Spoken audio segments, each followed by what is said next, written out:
ہمارا آج کا ٹاپک ہے برداشت اور صبر میں فرق۔ برداشت الگ چیز ہے، صبر ایک الگ چیز ہے، لیکن ہمارے دماغ میں یہ چل رہا ہوتا ہے کہ برداشت اور صبر ایک ہی چیز ہے۔ حالانکہ برداشت اسے کہتے ہیں کہ اگر آپ کے اوپر کوئی مصیبت آ گئی ہے تو آپ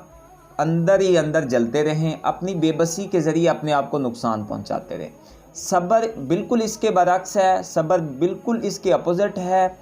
صبر جو ہے، اگر ہمارے اوپر کوئی مصیبت آ گئی ہے تو ہمیں چاہیے کہ ہم اللہ سے رجوع کریں، ہم اسے سمجھیں کہ یہ ہمارا ایک امتحان ہے، ہماری ایک آزمائش ہے، اس کے بعد اللہ نے کہیں نہ کہیں اس کا بدلہ اس سے بہترین دینا ہے۔ فار ایگزامپل ہم کسی بھی انسان کو لے لیتے ہیں کہ اگر اس کا کوئی دوست کسی علاقے کا ایس ایچ او ہے، کوئی ایم پی اے ہے، ایم این اے ہے، کونسلر ہے یا کوئی بھی، تو اگر وہ بندہ اس کو کہہ دینا کہ میں آپ کے ساتھ ہوں، تو وہ جو بندہ ہوتا ہے نا، وہ سینہ چوڑا کر کے چل رہا ہوتا ہے کہ یار میرے ساتھ ایس ایچ او ہے، میرے ساتھ ایم این اے ہے، میرے ساتھ سپورٹ جو ہے وہ ایم پی اے کی ہے، میرے ساتھ سپورٹ جو ہے علاقے کے کونسلر کی ہے۔ تو میرے بھائیوں، اللہ تعالیٰ سب سے بڑی ذات ہے جس نے قرآن مجید جیسی سچی کتاب میں یہ لکھا کہ ان اللہ مع الصابرین، کہ بے شک اللہ صبر کرنے والوں کے ساتھ ہے۔ میرے بھائی، ہم اگر کوئی بھی ہمارے اوپر مصیبت آ گئی ہے تو ہم اس مصیبت پر اللہ سے رجوع کریں گے تو اللہ کہیں نہ کہیں ہمیں کمپلسیٹ لازمی کرے گا، اللہ اس کا بہترین بدلہ دے گا، اللہ ہمیں اس سے اچھی صورت میں نوازے گا۔ حالات میں تو ہر بندہ کہتا ہے کہ میں صبر کرنے والا ہوں۔ اصل صبر کا تب پتہ چلتا ہے جب آپ کے اوپر مشکلات آ چکی ہوں۔ اصل صابر وہ ہے جو مشکلات کی حالت میں اللہ سے رجوع کرے۔ ہم جب روتے ہوئے اللہ کی بارگاہ میں جاتے ہیں تو اللہ ہمیں نزدیک سے سنتا ہے۔ ایک جاپان کی کہانی میں آپ کے سامنے رکھتا ہوں کہ جاپان میں کچھ قبیلے ایسے ہیں، اگر وہاں پہ ان کا کوئی برتن ٹوٹ جائے تو اس کے اندر جو فلنگ کرتے ہیں وہ سونے کی کرتے ہیں۔ تو اسی طرح میری سوچ یہ ہے کہ اللہ عز و جل جلالہ کے پاس جب ہم لوگ ٹوٹ کا شکار ہو کے جاتے ہیں، جب ہم حالات سے تنگ ہو کے صبر کر کے ان کے سامنے پیش ہوتے ہیں، سجدہ ریز ہوتے ہیں، تو وہ ہماری جو ہے اتنا ہی قریب ہو کے ہماری بات سنتا ہے۔ میں ایک اور واقعہ آپ کے سامنے رکھتا جاؤں کہ طائف کا مقام تھا، جب مکہ مکرمہ والوں نے نبی کریم صلی اللہ علیہ وآلہ وسلم کے ساتھ ظلم و زیادتی کی، تو نبی کریم صلی اللہ علیہ وآلہ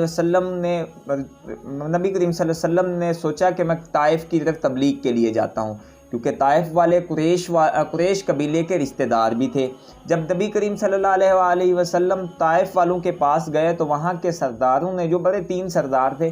انہوں نے وہاں کے لڑکوں کو نبی کریم صلی اللہ علیہ وآلہ وسلم کے پیچھے لگا دیا،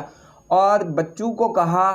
وہاں کے جو دیوانے تھے، مجنوں تھے، ان کو کہا کہ آپ پتھر اٹھائیں اور نبی کریم صلی اللہ علیہ وسلم پر برسائیں۔ اور جب انہوں نے پتھر نبی کریم صلی اللہ علیہ وسلم پر برسائے اور ان کو نبی پاک صلی اللہ علیہ وآلہ وسلم کو گالیاں دی، تو نبی کریم صلی اللہ علیہ وسلم کے سر سے لے کے پاؤں تک خون تھا۔ نبی کریم صلی اللہ علیہ وسلم کے جوتے خون سے بھر گئے تھے۔ جب نبی کریم صلی اللہ علیہ وآلہ وسلم وہاں سے واپس آئے، جب پہاڑوں کے ایک علاقے میں پہنچتے ہیں تو نبی کریم صلی اللہ علیہ وآلہ وسلم کے سر کے اوپر ایک بادل ہوتا ہے، جو بادل نے آپ صلی اللہ علیہ وسلم پر سایہ کیا ہوتا ہے۔ تو اس نبی کریم صلی اللہ علیہ وسلم جب اس بادل کی طرف دیکھتے ہیں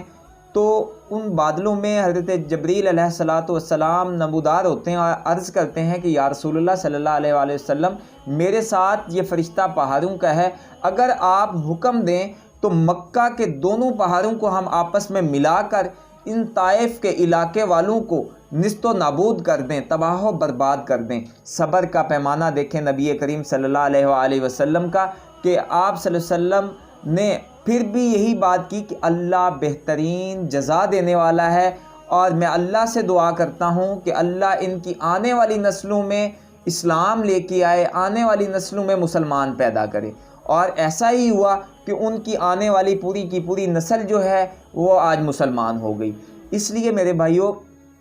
اللہ بھی ہمیں مختلف مقامات پر آزماتا ہے کہ ہم صابر ہیں کہ نہیں۔ اگر ہم ثابت قدم رہتے ہیں تو اللہ اس سے بہترین چیز سے ہمیں نواز دیتا ہے۔ ہم دنیا کی مثال لے لیتے ہیں کہ ہم جب کوئی بھی اسٹوڈنٹ اگلی کلاس میں جاتا ہے تو وہ ایک امتحان پاس کر کے ہی اگلی کلاس میں جاتا ہے۔ اگر امتحان پاس نہ ہو تو وہ اگلی کلاس میں نہیں جا سکتا۔ اس طرح مسلمان کے بھی، اس طرح ہمارے بھی درجات ہیں کہ جیسے جیسے اللہ ہمارے اوپر آزمائشیں دیتا جاتا ہے، اگر ہم اس میں پاس ہوتے جائیں تو ہمارے درجات آخرت میں بلند ہوتے جاتے ہیں۔ اس لیے میرے بھائیوں، اگر آپ کے اوپر کوئی نہ کوئی مصیبت آ جاتی ہے تو برداشت کرنے کی بجائے اس پہ